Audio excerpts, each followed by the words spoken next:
السلام علیکم ورحمۃ اللہ وبرکاتہ نحمدہ ونصلی علی رسولہ الکریم اما بعد فاعوذ باللہ السمیع العلیم من الشیطان الرجیم بسم اللہ الرحمن الرحیم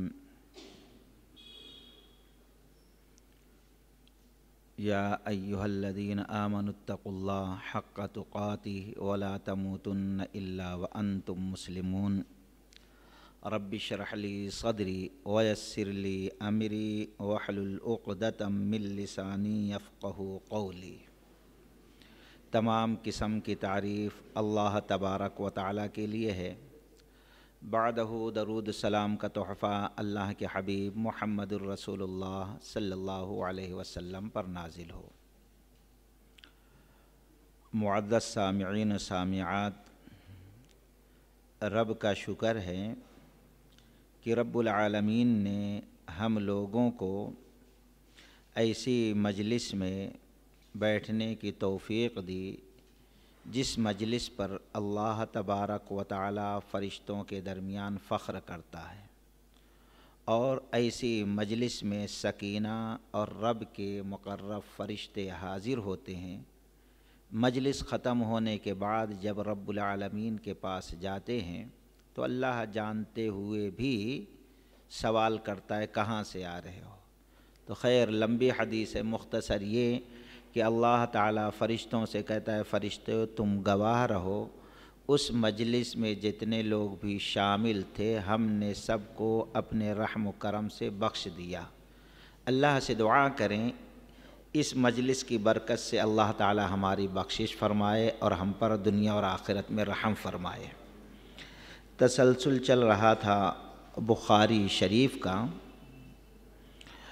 اور اس سے پہلے 2-3 درس میں کتاب العلم کی حدیث آپ لوگوں کے سامنے آئی تھی، اور آج بھی کتاب العلم کی ہی ایک حدیث آپ کے سامنے رکھیں گے، جو ہے امام بخاری رحمۃ اللہ علیہ نے کتاب العلم کے اندر ایک باب باندھا ہے، باب ما ذکر فی ذہاب موسیٰ، کہ موسیٰ علیہ السلام کا سفر کرنا دریا کے پاس خضر علیہ السلام کے ساتھ ہے۔ اس باب میں پہلی حدیث جو امام بخاری رحمۃ اللہ علیہ نے نقل کی ہے، اس کے راوی محمد بن غریر زہری ہیں، اور انہوں نے اس حدیث کو یعقوب بن ابراہیم سے نقل کیا، اور یعقوب نے اپنے باپ ابراہیم رحمۃ اللہ علیہ سے سنا، اور انہوں نے حضرت صالح رحمۃ اللہ علیہ سے اس حدیث کو سنا، اور حضرت صالح نے ابن شہاب سے، اور ابن شہاب وہ بیان کرتے ہیں عبید اللہ بن عبداللہ سے، عبداللہ بن عباس رضی اللہ تعالیٰ عنہ کے واسطے سے، کہ وہ اور حر بن قیس بن حسن فزاری رحمۃ اللہ علیہ موسیٰ علیہ السلام اور ان کے ساتھی کے بارے میں بحث کر رہے تھے۔ ابن عباس رضی اللہ تعالیٰ عنہ فرمایا کہ وہ خضر تھے، اور ابن عباس رضی اللہ تعالیٰ عنہ کہتے تھے وہ خضر تھے، پھر ان کے پاس سے جب بحث چل رہی تھی حر کی کہ وہ خضر تھے موسیٰ علیہ السلام کے ساتھ یا کوئی اور تھا، اسی وقت جب بحث چل رہی تھی تو ایک دوسرے صحابی ابی بن کعب رضی اللہ تعالیٰ عنہ گزر رہے تھے۔ عبداللہ بن عباس رضی اللہ تعالیٰ عنہ نے ان کو بلایا اور کہا کہ موسیٰ علیہ السلام کے ساتھی کون تھے، کیا اس کے بارے میں اللہ کے نبی علیہ السلام سے آپ نے کچھ سنا ہے؟ تو انہوں نے کہا ہاں، میں نے اللہ کے رسول صلی اللہ علیہ وسلم سے اس کے بارے میں سنا ہے۔ کہتے ہیں سمعت النبی صلی اللہ علیہ وسلم یقول بینما موسیٰ فی ملأ من بنی اسرائیل جاءہ رجل فقال هل تعلم احدا اعلم منك قال موسیٰ لا فأوحى الله إلى موسى بلى عبدنا خضر فسأل موسى السبيل إليه فجعل الله له الحوت آية وقيل له إذا فقدت الحوت فأرجع فإنك ستلقاه كان يتبع أثر الحوت في البحر فقال لموسى فتاه أرأيت إذ أوينا إلى الصخرة فإني نسيت الحوت وما أنسانيه إلا الشيطان أن أذكره قال ذلك ما كنا نبغي فارتد على آثارهما قصصا فوجد خضرا فكان من شأنهم ما قص الله عز وجل في كتابه۔ یہ پہلی حدیث ہے، اور اس حدیث کو امام بخاری رحمۃ اللہ علیہ نے اس کے علاوہ 12 مقام پر نقل کی۔ گویا اس حدیث سے امام بخاری رحمۃ اللہ علیہ نے 13 مسائل نکالے۔ اب اس سے پتہ چلتا ہے کہ امام بخاری رحمۃ اللہ علیہ کتنے بڑے فقیہ تھے کہ ایک حدیث سے 13 مسئلے 13 فوائد نکال کر لوگوں کے سامنے بیان کرتے ہیں۔ اب اس حدیث کو کہیں پر امام بخاری رحمۃ اللہ علیہ نے مختصر نقل کی، کہیں تفصیلاً نقل کی، اس لیے ہم ساری حدیثوں کو ایک ساتھ اس کا مفہوم آپ کے سامنے رکھتے ہیں کہ جب عبداللہ بن عباس رضی اللہ تعالی عنہ نے ابی بن کعب رضی اللہ تعالی عنہ کو بلایا، کیا موسیٰ علیہ السلام کے ساتھی کے بارے میں آپ نے کچھ سنا؟ نبی سے کہا ہاں میں نے سنا۔ پھر یہ حدیث نقل کرتے ہیں جس کے الفاظ ابھی ہم آپ کے سامنے رکھے۔ کیا کہتے ہیں کہ اللہ کے نبی علیہ السلام نے فرمایا موسیٰ علیہ السلام بنی اسرائیل کے درمیان بیٹھے تھے، اور ایک روایت میں ہے کہ تقریر کر رہے تھے، وعظ نصیحت کر رہے تھے۔ اسی درمیان ایک شخص آیا اور کہا اے موسیٰ علیہ السلام، کیا آپ کو پتہ ہے کہ دنیا میں اس وقت سب سے بڑے عالم آپ ہیں، سب سے بڑے دین کے جاننے والے آپ ہیں؟ تو انہوں نے کہا ہاں میں کہا ہاں میں ہی ہوں۔ اب یہ کہنا تھا فعتبا، اللہ تعالی غضبناک، اللہ کا عتاب نازل ہوا، اور اللہ تعالی نے فرمایا کہ ایک شخص ہے جو زیادہ علم رکھنے والا ہے، وہ خضر علیہ السلام۔ اب خضر علیہ السلام کے بارے میں اختلاف ہے، آیا نبی تھے یا ولی تھے، کہیں وضاحت نہیں ملتی ہے۔ خیر، تو موسیٰ علیہ السلام نے کہا اللہ ان سے ہماری ملاقات کہاں ہوگی؟ رب العالمین نے فرمایا جہاں 2 دریائیں ملتی ہیں، 2 دریاؤں کا سنگم ہوتا ہے، وہاں پر ملاقات ہوگی۔ اور رب العالمین نے بتایا آپ مچھلی لے لو تھیلی میں اور پھر سفر کرو۔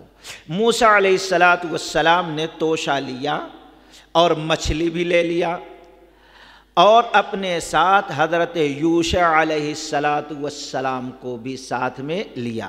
چلتے رہے، ایک مقام پر پتھر تھا، ٹیک لگا کر تھوڑی دیر آرام کیے، اور اسی درمیان مچھلی نکلی اور دریا کے پانی میں راستہ بناتے ہوئے چلی گئی۔ یوشع علیہ السلام دیکھ رہے تھے۔ پھر موسیٰ علیہ السلام بیدار ہوئے نیند سے اور پھر چلنے لگے۔ تھوڑی دور چلے تھے کہ تھکان محسوس ہوئی اور بھوک لگی، تو یوشع علیہ السلام سے کہا کہ آپ لاؤ، بھوک لگ رہی ہے، تھک بھی گئے ہیں، کچھ کھا لیں گے۔ یوشع علیہ السلام نے کہا ارے آپ کو واقعہ یاد نہیں کہ مچھلی جب ہم وہاں لیٹے تھے تو مچھلی تھیلی سے نکلی اور دریا میں چلی گئی، شیطان نے مجھے بھلا دیا، آپ کو بتانا ذکر کرنا میں بھول گیا، شیطان نے بھلایا۔ حضرت موسیٰ علیہ السلام نے کہا پلٹو، اسی جگہ کی تو تلاش تھی۔ پھر دونوں پلٹ کر آئے تو حضرت خضر علیہ السلام چادر اوڑھ کر لیٹے تھے۔ موسیٰ علیہ السلام نے کہا السلام علیکم۔ حضرت خضر پریشان ہو گئے، کہا یہ یہاں پر سلام کون کرنے والا ہے؟ موسیٰ علیہ السلام نے فرمایا میں موسیٰ ہوں۔ تو کہا کون سے موسیٰ؟ بنی اسرائیل کی، یعنی شک ہوا کئی موسیٰ رہے ہوں گے۔ کہا ہاں میں بنی اسرائیل کا، تو میں آپ کے پاس سے آیا ہوں، وجہ رکھے۔ اب دونوں سفر، پہلے یہ کہہ دیا آپ میرے ساتھ نہیں چل سکتے، کہا نہیں میں آپ کے ساتھ چلوں گا۔ دونوں چلنا شروع کیے، دریا کے کنارے ایک کشتی آئی، اشارہ کیا بھئی ہم کو بھی بٹھا لو، اس طرف جانا ہے۔ اب کشتی والا پہچانتا تھا حضرت خضر علیہ السلام کو، بلا کرایہ بلا قیمت کے بٹھا لیا۔ اب کشتی چل رہی ہے، اسی درمیان ایک پرندہ اڑ کر آیا، کشتی پہ بیٹھ گیا اور ایک بار یا دو مرتبہ پانی میں چونچ مارا۔ خضر علیہ السلام نے کہا اے موسیٰ، اللہ تبارک و تعالیٰ کے علم میں سے ہم دونوں کو اتنا ہی حصہ ملا ہے جتنا کہ دریا کے پانی سے اس پرندے نے لیا ہے، زیادہ سے زیادہ 2 چونچ 2 قطرہ۔ اب سمندر میں کتنے قطرے پانی وہ رب العالمین کے علاوہ کسی کو نہیں۔ اب اللہ کے علم میں سے تھوڑا مل جانا، وقت کے نبی رسول کو اللہ کے علم میں سے تھوڑا حصہ کا ملنا، 1-2 قطرے پانی کے برابر۔ کشتی چل رہی تھی کہ اسی درمیان حضرت خضر نے کشتی کے ایک چکلے کو نکال دیا۔ موسیٰ علیہ السلام نے کہا یہ کیا کیا آپ نے؟ اس بیچارے نے ہم کو بلا قیمت مفت میں بٹھایا اور ہم اس کا فائدہ کرنے کے بجائے نقصان کر رہے ہیں۔ آپ نے چکلا نکال دیا، پانی گھسا، سب ڈوب جائیں گے۔ اب ظاہری چیز تھی، ان کے سمجھ میں نہیں آیا، برا دکھا، انہوں نے اعتراض کیا۔ حضرت خضر علیہ السلام نے کہا پہلے ہی میں کہتا تھا آپ میرے ساتھ نہیں چل سکتے۔ کہا ٹھیک ہے، اب وعدہ کرتا ہوں کوئی اعتراض نہیں کروں گا۔ پھر عہد و پیمان کر لیا، آگے چل رہے تھے۔ اب یہ کشتی کیوں توڑا؟ اللہ کے نبی علیہ السلام نے فرمایا، بعد میں وضاحت کیا ہے، اس لیے توڑا کیونکہ وہاں کا بادشاہ ظالم تھا، پیچھے سے آ رہا تھا۔ اس کا ظلم یہ تھا جب صحیح سالم کشتی کو دیکھتا تھا تو وہ اس پر قبضہ کر لیتا تھا۔ اس لیے خضر علیہ السلام نے کشتی کو توڑ کر عیبدار بنا دیا تاکہ بادشاہ اس کو نہ لے لے، اور بادشاہ سے بچا لیا کشتی کو، پھر چکلے لگا دیا۔ پھر آگے کشتی چلی، یہ لوگ اس پار پہنچے اور چل رہے تھے۔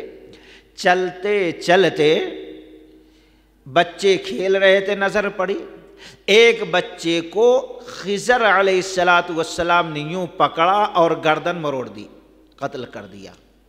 قرآن میں یہ ساری تفصیل سورہ کہف میں موجود ہے۔ حضرت موسیٰ علیہ السلام پھر اعتراض کیا، ارے یہ معصوم بچہ کیا آپ کا بگاڑا تھا؟ کھیل رہا تھا، کوئی نقصان بھی نہیں پہنچنے والا، ہم کو اس سے بلا وجہ آپ نے اس کو قتل کر دیا۔ حضرت خضر علیہ غصہ آ گیا، میں نے پہلے ہی کہا تھا آپ میرے ساتھ نہیں چل سکتے، اب ہمارا تمہارا معاملہ ختم، جاؤ۔ پھر ریکویسٹ کی، نہیں اب وعدہ کرتا ہوں، کچھ روایت میں کہ قسم کھا لیا، قسم کھاتا ہوں کہ اب کوئی اعتراض نہیں کروں گا۔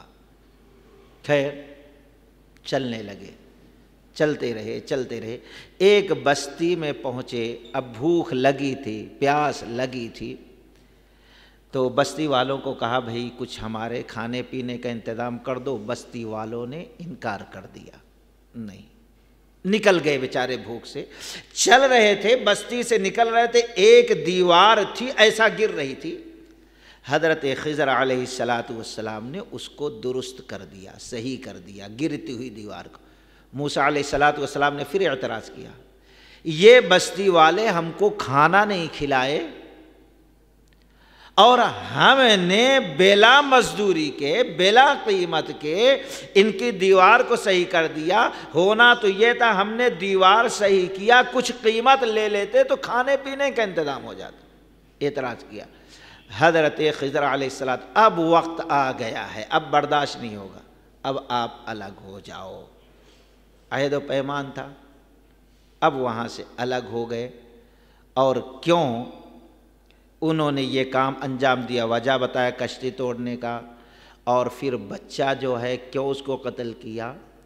کیونکہ اللہ تبارک و تعالی نے ان کو بتا دیا تھا یہ بچہ بڑا ہو کر اپنے ماں باپ کے دین اور ایمان کے لیے نقصان دہ ثابت ہو سکتا ہے۔ آج ہم دیکھتے ہیں بہت سے لوگ ہیں بڑے ایمان والے رہتے ہیں، لیکن کبھی کبھی بیٹے کی محبت میں نہ جانے کیسے کیسے غلطیاں کر جاتے، کوئی سود لے لیتا ہے، کوئی شرک کر جاتا، کوئی کچھ کر جاتا۔ یہ اپنے والدین کے ایمان کے لیے خطرہ بن سکتا تھا، اس لیے ہم نے اس کو مار کر اس کے ماں باپ کے ایمان کو، دین کو بچا لیا ہے۔ اور دیوار جو سیدھی کی اس کی وجہ یہ تھی کہ وہ یتیم بچوں کی دیوار ہے، یتیم بچوں کا باپ جو تھا نیچے مال رکھا ہے، اگر دیوار گر جاتی وہ مال دکھائی دیتا تو بستی والے لوٹ لیتے، بچے بیچارے آگے چل کے ایک دم مجبور ہو جاتے۔ ہم نے دیوار صحیح کر کے بچوں کی دولت کو بچا لیا یتیم کے، تاکہ آگے چل کے ان کے کام آئے۔ یہ تین وجہ خضر علیہ السلام۔ اللہ کے نبی علیہ السلام نے یہ حدیث بیان کرنے کے بعد کہا یہ پورا واقعہ قرآن سورہ کہف میں ہے، کاش کی موسیٰ علیہ السلام تھوڑا اور صبر کر لیتے تو ایسی بہت ساری چیزیں اور ہم کو معلوم ہو جاتی۔ یہ ہے مکمل حدیث۔ اب اس حدیث سے امام بخاری رحمۃ اللہ علیہ نے 12 مسائل کیا نکالیں، ہم اس پر غور کریں۔ سب سے پہلی چیز، جب عبداللہ بن عباس رضی اللہ تعالیٰ عنہ کے سامنے یہ بات رکھی گئی کہ نوف نکالی رحمۃ اللہ علیہ کہتے ہیں کہ خضر سے جو ملاقات کیے تھے وہ یہ موسیٰ نہیں ہے جو اللہ کے رسول ہے، بلکہ وہ کوئی اور موسیٰ ہے۔ یہ سنتے ہی عبداللہ بن عباس رضی اللہ تعالی عنہ نے بڑا سخت جملہ کہا، بڑا سخت جملہ کہا۔ حضرت عبداللہ بن عباس رضی اللہ تعالی عنہ نے نوف نکالی رحمۃ اللہ علیہ کے بعد کہ اللہ کا دشمن نوف نکالی، یہ اللہ کا دشمن جانتا نہیں، وہ یہی موسیٰ تھے جو اللہ کے رسول ہیں۔ تو پہلا مسئلہ کیا نکلتا؟ اگر ہمارا آپ کا ایمان مضبوط ہو، کوئی شخص بلا تحقیق کسی بات کو کہہ دے یہ چیز ایسی ہے تو ہمیں آپ کو غصہ آتا ہے، اور غصے میں کبھی کبھی بددعائیہ الفاظ نکل جاتے ہیں۔ تو گویا اگر کبھی غیرت ایمانی کے وجہ سے کوئی شخص کسی حق بات کو جھٹلا رہا، بلا تحقیق کہ کوئی بات کہہ رہا ہے، ہم کہہ دے وہ اللہ کے دشمن، تو یہ غلط نہیں ہے، بلکہ اس حدیث سے نکلتا ہے ہم کہہ سکتے ہیں۔ اس لیے کبھی بھی کوئی بات بلا تحقیق نہیں کہنا چاہیے۔ اور دوسرا مسئلہ کہ آج بھی بلا تحقیق بہت سے لوگ کہتے ہیں حضرت خضر علیہ السلام زندہ ہیں، کئی بار سنا گیا بہت سے لوگ جو کہتے ہیں ہماری جماعت فرشتوں کی جماعت ہے، ہم ہی دین کا کام کرتے ہیں، ان کے بڑوں سے ہم نے سنا بھائی دہلی کے ایک گلی میں جا رہے تھے، فلاں بزرگ کو مل گئے خضر علیہ السلام، ٹھہر گئے، کیا ہم کو تم پہچانتے؟ اس کے بارے میں اختلاف ہے، کوئی کہتے ہیں زندہ ہے، کوئی کہتے ہیں زندہ نہیں، لیکن راجح بات یہی ہے کہ زندہ نہیں ہے۔ کیوں؟ قرآن سورہ انبیاء وَمَا جَعَلْنَا لِبَشَرٍ مِّن قَبْلِكَ الْخُلْدَ أَفَإِن مِّتَّ فَهُمُ الْخَالِدُونَ، اللہ نے فرمایا وَمَا جَعَلْنَا لِبَشَرٍ مِّن قَبْلِكَ الْخُلْدَ، اے نبی علیہ السلام آپ سے پہلے کوئی انسان ہمیشہ زندہ نہیں رہا، اس لیے آپ بھی زندہ نہیں رہیں گے، ہمیشہ آپ بھی مریں گے، اور وہ لوگ جو تانا مار وہ بھی مرنے والے ہیں۔ پتہ کیا چلا؟ جب رب العالمین کو نبی یہ کہہ رہا ہے آپ سے پہلے کسی کو ہمیشگی کی زندگی نہیں، تو اس انسان میں ایک انسان خضر علیہ السلام، ان کو کیسے؟ اور پھر ایک روایت ہے کہ رسول اللہ صلی اللہ علیہ وسلم نے فرمایا آج کے بعد 100 سال کے بعد کوئی زندہ نہیں رہے گا، آج جو زندہ ہے۔ گویا قرآن و حدیث اس بات کی وضاحت کرتی ہے خضر علیہ السلام زندہ نہیں بلکہ وفات پا چکے ہیں، یہ قرآن اور حدیث کی دلیل ہے۔ اسی طریقے سے ایک مسئلہ اور کہ آج بہت سے لوگ ہیں بھئی ولیوں کو غیب کا علم ہے، نبیوں کو غیب کا علم ہے، جبکہ جگہ با جگہ قرآن نے اس بات کی وضاحت کی ہے رب العالمین کے سوا کسی اور کو غیب کا علم نہیں ہے۔ آپ دیکھیں گے آیت الکرسی پڑھو، اللہ تبارک و تعالی من ذا الذی یشفع عنده الا باذنہ یعلم ما بین ایدیہم وما خلفہم ولا یحیطون بشیء من علمہ، اس کے علم کو کوئی احاطہ نہیں کر سکتا۔ جب اللہ تبارک و تعالی بتانے پہ آیا تو اللہ کی قسم جب جنگ موتا ہو رہی تھی تو اللہ کے نبی علیہ السلام ممبر پہ بیٹھے صحابہ کرام ہزاروں میل دور کی خبر دے رہے ہیں، آپ کہہ رہے ہیں کہ دیکھو فلاں صحابی تلوار اٹھائے جھنڈا لیے لڑ رہے تھے، شہید ہو گئے زید۔ اب اس کے بعد جعفر نے تلوار لی جھنڈا اٹھایا، وہ بھی شہید ہو گئے۔ جنگ کہاں ہو رہی ہے؟ اللہ کے نبی مدینہ میں بیٹھ کر خبر دے رہے ہیں۔ جب اللہ علم بتانے پہ آیا تو یہ بتا رہے ہزاروں میل کی دور کی بات، اور جب اللہ تعالیٰ نہیں بتایا تو اللہ کی قسم گھر کے اندر حضرت عائشہ رضی اللہ تعالی عنہا پر الزام لگا بدکاری کا۔ 50 دن ہو گئے اللہ کے نبی لوگوں سے مشورہ لے رہے ہیں، بیوی محترمہ سے کہہ رہے ہیں اے عائشہ غلطی ہوتی ہے، اگر غلطی ہو گئی تو اللہ سے مغفرت طلب کرو، اللہ معاف کر دیتا۔ سوچو اگر غیب کا علم ہوتا تو اپنی بیوی کے بارے میں نبی یہ کہتے اگر غلطی ہو گئی، بدکاری ہو گئی نعوذ باللہ تو دعا کر لو۔ اللہ نہیں بتایا تو گھر میں کیا صحیح ہے کیا غلط بیوی کے اوپر اس کی بھی خبر نہیں ہوئی، جب تک کہ اللہ قرآن مجید کی آیت نازل۔ نبیوں کو رسولوں کو اس وقت تک کوئی بات نہیں معلوم ہوتی تھی جب تک کہ رب العالمین نہ بتا دے۔ غیب یہاں مطلب یہ ہے کہ بلا بتائے ہوئے جان لینا، تو ایسا علم کسی کو نہیں تھا۔ کیوں؟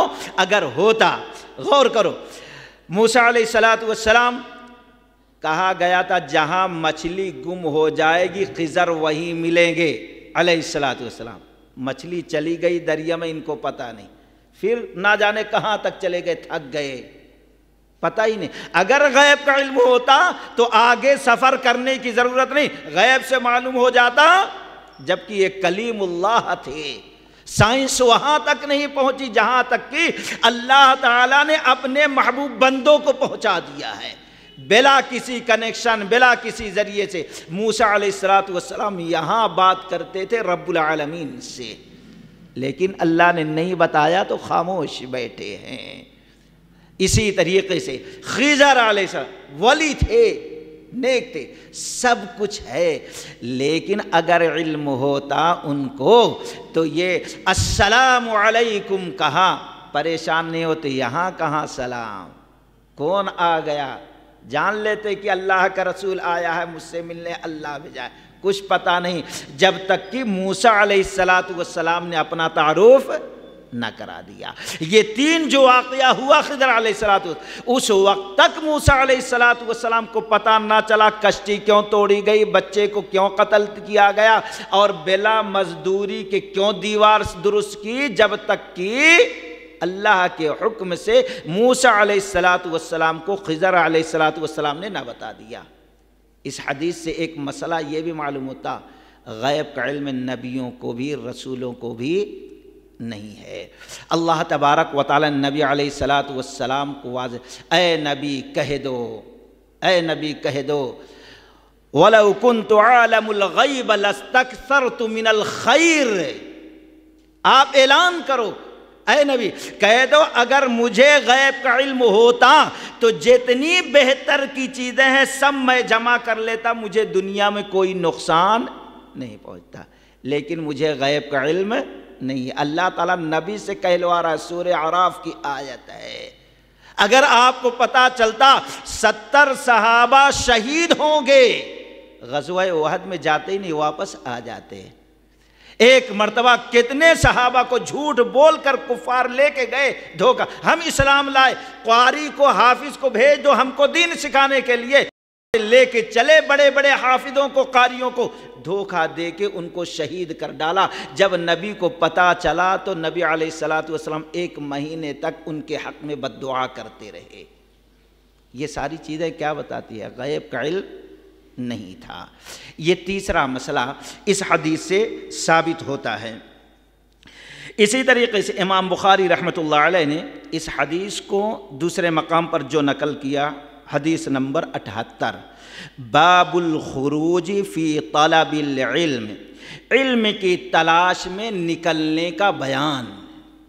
یہ علم ایسی چیز ہے جس کے وجہ سے دنیا نے ترقی کی ہے۔ علم کے لیے جتنا بھی سفر کیا جائے دنیا کا کم ہے۔ امام بخاری رحمۃ اللہ علیہ نے دلیل کے طور پر ایک صحابی رسول جابر بن عبداللہ رضی اللہ تعالی عنہ کا واقعہ نقل کیا ہے۔ واقعہ اس طریقے سے ہے کہ ایک مرتبہ مدینہ میں رہتے ہوئے ایک حدیث سنی ایک شخص کو بیان کرتے ہوئے، اور ان کو پتہ نہیں تھا کہ اللہ کے نبی کو یہ حدیث انہوں بیان کیا اور انہوں نے سنی، نبی سے انہوں نے نہیں سنا تھا۔ نبی کے ساتھ رہنے والے بھی نبی کبھی نہیں تھے، نبی نے حدیث بیان کیا دوسرے ایک صحابی ان کو، لیکن آج لوگوں کیا خیال ہے کہ یہ امام یہ بزرگوں کو پورا دین کا علم ہے۔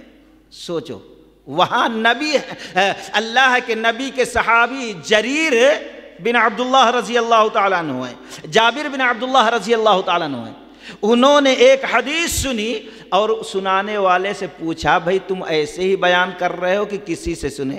تو انہوں نے کہا انیس بن عبداللہ سے میں نے سنا ہے، جس صحابی رسول ہے، کہاں رہتے؟ ملک شام میں رہتے۔ اللہ کی قسم اسی وقت آئے اور سواری لیا اور پھر سفر کرنا شروع کیا۔ 1 مہینے تک سفر کرتے رہے پورا۔ جابر بن عبداللہ رضی اللہ ایک حدیث کے لیے جو سن بھی لیے ہیں لیکن اس سے تحقیق کرنا چاہتے ہیں جس نے ڈائریکٹ اللہ کے نبی علیہ السلام سے سنا ہے۔ 1 مہینے کا سفر کیے، ملک شام پہنچے انیس بن عبداللہ رضی اللہ تعالیٰ کے پاس، اور کہا کہ میں نے سنا ہے کہ آپ نے ڈائریکٹ محمد الرسول اللہ صلی اللہ علیہ وسلم سے ایک حدیث کو سنا ہے جو میں نے نہیں سنا، اسی لیے 1 مہینے کا مکمل سفر کر کے جلدی سے آیا۔ کہیں ڈر تھا مجھے کہیں یہ حدیث تحقیق میں باقی رہ جائے، میں مر جاؤں یا میں آپ تک نہ پہنچ سکوں، آپ انتقال کر جائے، اس لیے فوراً وہ حدیث بیان کر دیے۔ کہتے ہیں ہاں اللہ کی قسم میں نے محمد الرسول اللہ صلی اللہ علیہ وسلم کو فرماتے ہوئے سنا ہے کہ وہ کیا حالت ہوگی جب لوگ غیر مختون ہوں گے، یعنی جیسے ماں کے پیٹ سے پیدا ہوئے تھے، ختنہ نہیں ہوا تھا، اسی حالت میں وہاں اٹھائے جائیں گے۔ غیر مختون ہوں گے اور ان کے پاس کوئی مال نہیں بلکہ خالی ہاتھ ہوں گے۔ اور پھر وہاں ندا کرنے والا ایک آواز لگائے گا تو جیسے قریب والے آرام سے سنیں گے، دور والا بھی بلا تکلیف بلا ڈسٹرب کے ویسے سنے گا۔ صحابہ اکرام نے کہا اے اللہ کے نبی علیہ الصلاۃ والسلام ویسے ہی سنیں گے؟ آپ نے فرمایا ہاں۔ اعلان کیا ہوگا؟ اعلان یہ ہوگا کہ کوئی جنتی اس وقت تک جنت میں داخل نہیں ہو سکتا اگر اس کے اوپر کسی دوزخی کا کوئی معاملہ ہے، جب تک کہ بدلہ نہ دلا۔ کوئی جہنمی جہنم میں نہیں جا سکتا اگر اس کا کچھ ہے کسی جنتی کے اوپر تو جنتی سے دلا نہ دیا جائے۔ صحابہ اکرام کو تعجب ہے، اللہ کے نبی جب لوگ غیر مختون ہوں گے، خالی ہاتھ ہوں گے تو وہاں کیا دلایا جائے گا بدلے میں؟ اللہ کے نبی علیہ الصلاۃ والسلام نے فرمایا وہاں کچھ نہیں ہوگا، نیکیاں تو ہوں گی، برائیاں تو ہوں گی۔ نیکیاں، ایک جہنم میں جانے والا اس کا حق ہے جنتی پر، تو اللہ تعالیٰ کہے گا بدلہ دے، کچھ بھی نہیں ہے تو ٹھیک ہے تیری نیکیاں اس کو دی جا رہی ہیں۔ دوسرا آئے گا، اللہ تعالیٰ کہے گا بدلہ دے، کچھ بھی نہیں، خالی ہاتھ چل، نیکی بھی نہیں ہے، اللہ تعالیٰ کہے گا تیرا گناہ اس کے اوپر ڈال دیا جائے۔ اس طریقے سے بدلہ دلایا جائے گا۔ کہتے ہیں حضرت انیس بن عبداللہ رضی اللہ عنہ، میں نے اس حدیث کو اپنے کانوں سے محمد الرسول اللہ صلی اللہ علیہ وسلم سے سنا، تو اس حدیث سے اندازہ لگائیں کہ ایک ایک حدیث کی تحقیق کے لیے صحابہ اکرام مہینوں کے سفر کی تکالیف برداشت کر کے جاتے تھے، اور کیوں نہ جائیں؟ اللہ کے نبی نے فرمایا، ابن ماجہ کی روایت ہے، جو علم کے طلب میں نکلتا ہے اللہ تعالیٰ جنت کی راہیں اس کے لیے آسان کر دیتا ہے، گویا جنت کی راہ پہ وہ چل رہا ہے۔ تو اس حدیث سے دوسرا مسئلہ، علم کے تلاش میں ہمیں اور آپ کو اگر کہیں معلوم ہو جائے یہاں دین کی تحقیق ہوگی تو جانا چاہیے، گویا ہم جنت کے راہ پہ چل رہے ہیں۔ یہ تڑپ، یہ جذبہ ہونا چاہیے، ایمان کا تقاضا ہے۔ دوسرا مسئلہ اس حدیث سے امام بخاری رحمۃ اللہ علیہ نکلتے ہیں، باب ما یستحب للعالم اذا سئل ای الناس اعلم، جب کسی عالم سے سوال کیا جائے کہ لوگوں میں کون سب سے زیادہ علم رکھتا ہے تو بہتر یہ ہے کہ وہ سوال بندہ اللہ کے حوالے کر دے۔ کیا مطلب؟ سب سے بڑا عالم کون ہے؟ سب سے بڑا عالم اللہ کے نبی علیہ الصلاۃ والسلام نے فرمایا وہ ہے اگر اس سے کوئی مسئلہ پوچھا جائے اس کو نہیں معلوم تو اپنی عزت بچا، نہیں ایسا بھی ہو سکتا ویسا نہیں، ایسا نہیں، یہ جہالت کی علامت ہے، یہ جہالت کی علامت ہے۔ سب سے بڑے عالم ہونے کی علامت یہ ہے اگر کسی سے کوئی مسئلہ پوچھا جائے اس کو معلوم نہیں ہے تو کہہ دے بھائی مجھے پتہ نہیں ہے، یہ بڑے عالم ہونے کے لیے۔ کیوں؟ کیونکہ اتنا جانتا ہے اگر میں عزت بچانے کے لیے کوئی جھوٹی بات یا غلط چیز بیان کر دوں قرآن حدیث کے خلاف ہو تو ہماری ساری نیکیاں برباد ہو جائیں، اتنا تو ڈر ہے۔ اور اللہ نے فرمایا انما یخشی اللہ من عباد، علماء ہی لوگ اللہ سے ڈرتے ہیں۔ ہمارے محدثین ایسے تھے، اللہ کی قسم کسی سے مسئلہ پوچھا یہ کیسا ہے تو بولتے نہیں ان سے پوچھو، ارے نہیں ان سے پوچھو، فتویٰ دیتے ہوئے ڈر۔ آج جاہل کے باپ سے شرابی سے بھی پوچھو تو بڑے بڑے فتاوے وہ نہیں ایسا کیسا ایسا ہو سکتا ہے، سوچو وہاں بڑے بڑے پائے کے عالم علماء ہیں، مسئلہ پوچھا نہیں، اللہ کی قسم 122 عالم سے پوچھا گیا، سبوں نے کہا ان سے پوچھو، یہاں تک کہ پھر اسی تک لوگ فتویٰ دینے میں اتنا ڈرتے تھے۔ یہ اللہ کا ڈر ہے، یہ تقویٰ ہے، یہ ایمان ہے۔ عبداللہ بن مسعود رضی اللہ تعالیٰ عنہ کے سامنے معاملہ آیا، 1 مہینے کا انہوں نے ٹائم لیا، امام مالک رحمۃ اللہ علیہ سے پوچھا گیا سب سے بڑی حرام چیز کیا ہے؟ تو انہوں نے 3 دن کا موقع لیا، 3 دن میں 3 مرتبہ قرآن کو پڑھ ڈالا۔ سوچو، یہ ہے بڑے علم کی علامت۔ منہ کھولے کی فتوے، یہ جہالت کی علامت۔ تو یہاں پر اس حدیث سے مسئلہ کیا نکلتا ہے؟ اگر کسی عالم سے کوئی مسئلہ پوچھا جا رہا ہے، یہ پوچھا جا رہا سب سے زیادہ بڑا عالم کون؟ آج ہم کہہ دیتے نہیں فلاں امام، نہیں فلاں امام، نہیں ہمارے شاہ صاحب ہے، نہیں یہ مفتی صاحب، یہ ہم کہتے ہیں، ہم یہ کہتے ہیں بڑے عالم وہ ہیں۔ حضرت موسیٰ علیہ حقیقت میں اس وقت دنیا میں سب سے بڑے عالم موسیٰ علیہ السلام تھے۔ سوال ہوا دنیا میں سب سے بڑا عالم کون؟ انہوں نے کہا انا، میں۔ حقیقت تھی، اللہ کے رسول تھے، کتاب کا نزول ہوا تھا، ڈائریکٹ بات ہوتی تھی، حقیقت ہے۔ لیکن میں کا گھر خالی ہوتا ہے، میں کا گھر اللہ کو میں کا جملہ پسند نہیں ہے۔ آج میں لوگ کتنے علماء گمراہ ہو جاتے ہیں۔ میں شیطان آیا تو ساری نیکیاں برباد کر کے اللہ تبارک و تعالی ملعون قرار دیا۔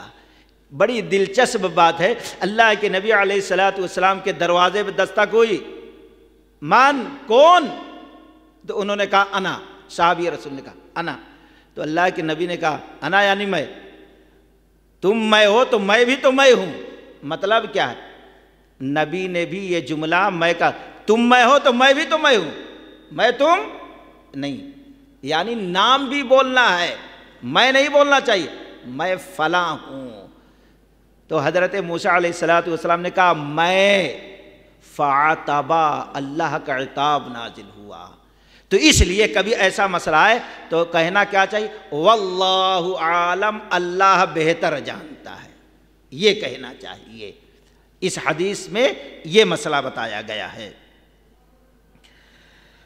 اور تیسرا مسئلہ اس حدیث سے یہ نکلتا ہے کہ باب اذا استأجر اجیرا علی ان یقیم حائطا، اگر کوئی شخص کسی کو اس کام پر مقرر کرے کہ وہ گرتی ہوئی دیوار کو درست کر دے تو جائز ہے۔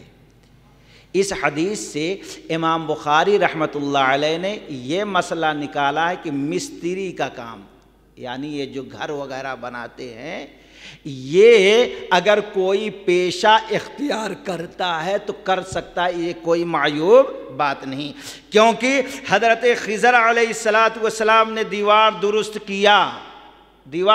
کیا اور موسیٰ علیہ السلام نے کہا فری میں کیوں کیا؟ اگر مزدوری لے کے کرتے تو بہت بہتر تھا۔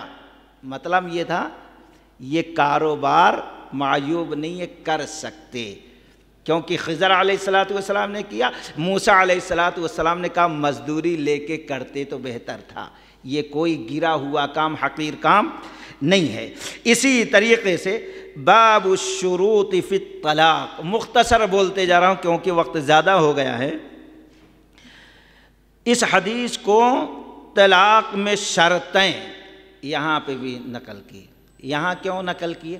کیونکہ موسیٰ علیہ السلام اور خضر علیہ السلام میں شرط لگی، تم اعتراض نہیں کرو گے۔ گویا کبھی کسی معاملے میں شرط لگانا پڑے جو جائز ہو تو شرط لگانا جائز ہے، ہم شرط لگا سکتے ہیں۔ اسی طریقے سے باب صفت ابلیس و جنودہ، ابلیس اور اس کی فوج کا بیان۔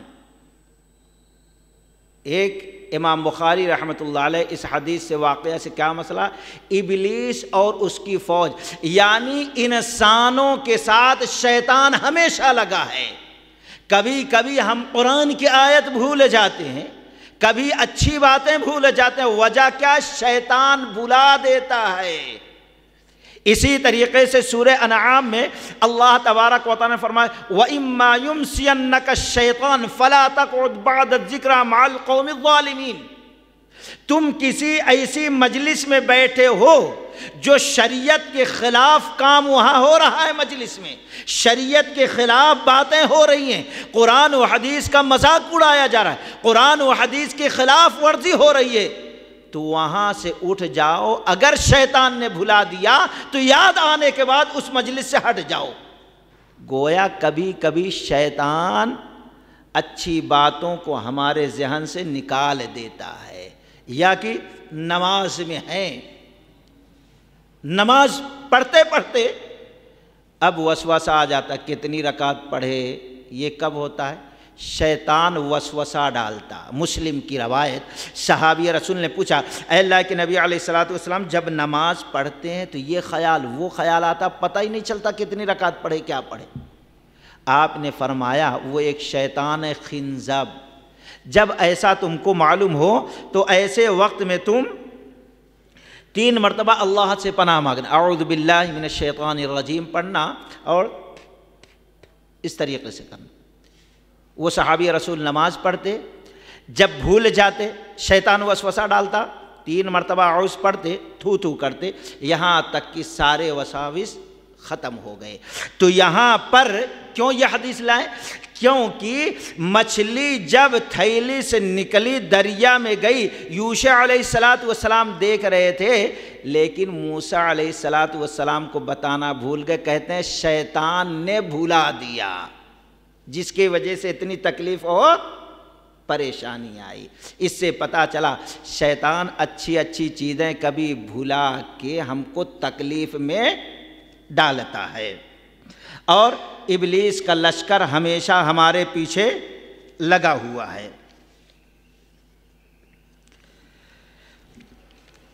مسئلہ نمبر 6،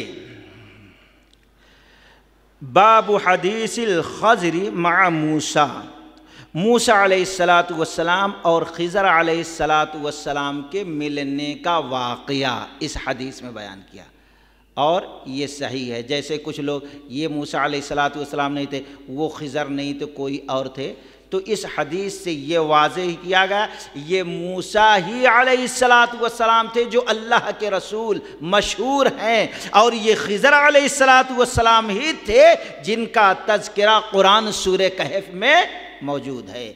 دونوں کی ملاقات ہوئی۔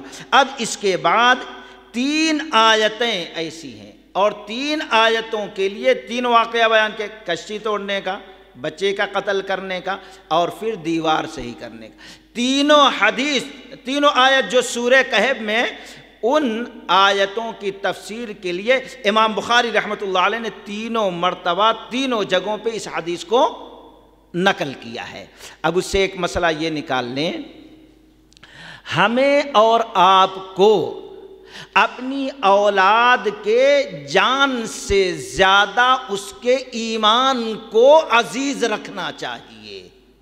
اس واقعہ سے، اس حدیث سے یہ بڑا اہم مسئلہ نکلتا ہے۔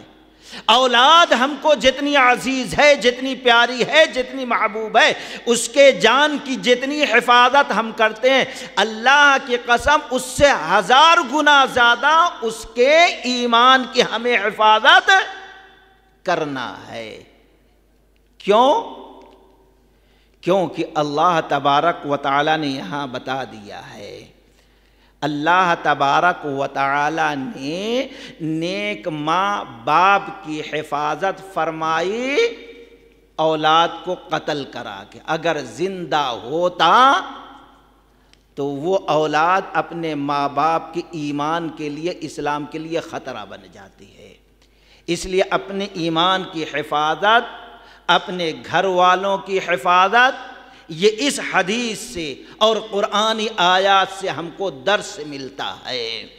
اور اسی طریقے سے ایک واقعہ یہ بھی ہے کہ حضرت موسیٰ علیہ السلام نے اعتراض کیا جب دیوار درست کی۔ آخر یہ دیوار کس کی تھی؟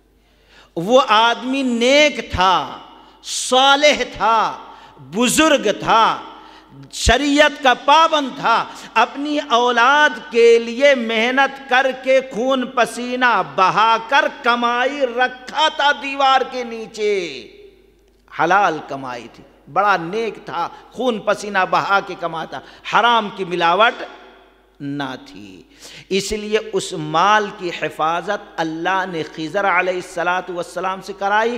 باپ نیک تھا تو اولاد کا فائدہ ہو گیا، کس سے کرایا؟ حضرت خضر علیہ السلام۔ اگر باپ نیک نہ ہوتا، دیوار گر جاتی، لوگ لوٹ مار کر لیتے، اولاد فقیر غریب رہ جاتی۔ ماں باپ نیک تھے، اس کا فائدہ اولاد کو پہنچا ہے۔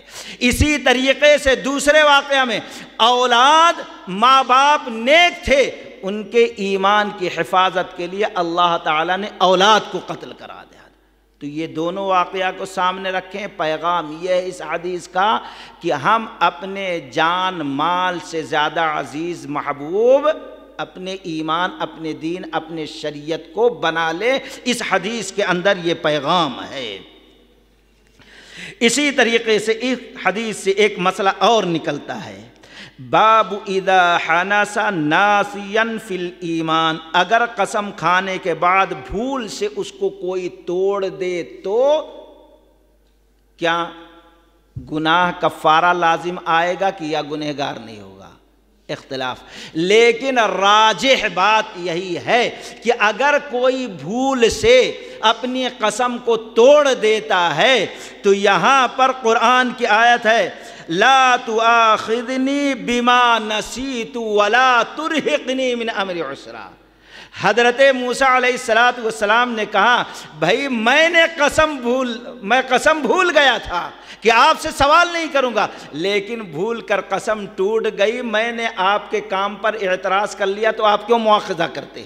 مطلب یہ، آپ کسی کام کے کرنے نہ کرنے کی بھول کر قسم کھائی ہے اور بھول کر وہ قسم توڑ دیے تو اس پر کوئی گناہ نہیں، کوئی کفارہ نہیں۔ لا تؤاخذنی بما نسیت ولا ترہقنی، جو چیز میں نے بھول کر دیا اس پر کوئی مواخذہ نہیں ہے۔ اس حدیث سے ایک مسئلہ یہ بھی نکلتا ہے۔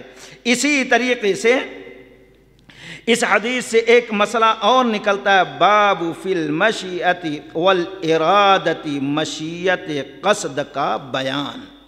مطلب یہ ہے کہ انسان ارادہ تو ضرور کرتا ہے، لیکن ارادہ پورا کرنا اللہ کا کام ہوتا ہے۔ ہم آپ چاہیں جو ارادہ کریں، جو قصد کریں، وہ پورا کر لیں تو یہ نہیں ہوتا، کیونکہ قرآن نے کہا وَمَا تَشَاءُونَ إِلَّا أَن يَشَاءَ اللَّهُ، تمہارے چاہنے سے کچھ نہیں ہوتا مگر جو ہوتا ہے اللہ کے چاہت سے ہوتا ہے۔